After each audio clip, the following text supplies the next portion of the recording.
తొలి ఏకాదశి రోజున తప్పక చేయాల్సినటువంటి అంశాలు. వేకువజామునే నిద్రలేచి తలమించి స్నానం అంటే అభ్యంగన స్నానాన్ని ఆచరించాలి. ఇంటి పూజా విధానాన్ని అనుసరిస్తూ శ్రీహరిని తులసీ దళాలతో అర్చించాలి. ఈరోజు ఎవరి శక్తిని అనుసరించి వారు ఉపవాసాన్ని ఉండవచ్చు. బియ్యంలో మురాసుడైనటువంటి రాక్షసుడు దాగి ఉంటాడు కాబట్టి అన్నానికి బదులుగా భిన్నాన్ని ఆహారంగా తీసుకుంటారు. శ్రీహరిని తామరపూలతో పూజిస్తే సంతోషిస్తాడని పద్మపురాణం చెబుతోంది.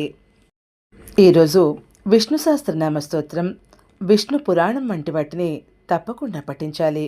మర్నాడు ద్వాదశి వేళ స్వామివారిని యథాశక్తి పూజించి శక్తి మేరకు దానాలు సమర్పించాలి. బ్రాహ్మణునికి స్వయంపాక దానం ఇవ్వడం ఆనవాయితీగా వస్తుంది. ఈరోజు అసత్యం పలకూడదు, స్త్రీ సాంగత్యం చేయకూడదు. నిర్మలమైనటువంటి మనసుతో శ్రీహరిని పూజించాలి. కష్టాల్లో ఉన్నవారు వారి కష్టాలన్నీ తీరి మనసులో ఉన్నటువంటి అభీష్టాలు నెరవేరడానికి తొలి ఏకాదశి పూజ చేస్తారు. కొన్ని ప్రాంతాల్లో పేలపిండిని బెల్లంతో కలిపి నివేదన చేస్తారు.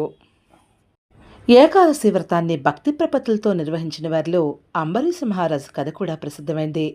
ఈ వ్రతాచరణ వల్ల దూర్వాస మహర్షి శాపం నుంచి తప్పించుకోగలిగాడు.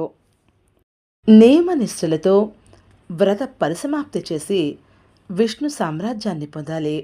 సతీ సకుబాయి ఈ వ్రతాన్ని శాస్త్రీయంగా నిర్వర్తించి శ్రీ మహావిష్ణువులో ఐక్యమైంది. Please watch, like, share and subscribe Chaganti Malathi Telugu.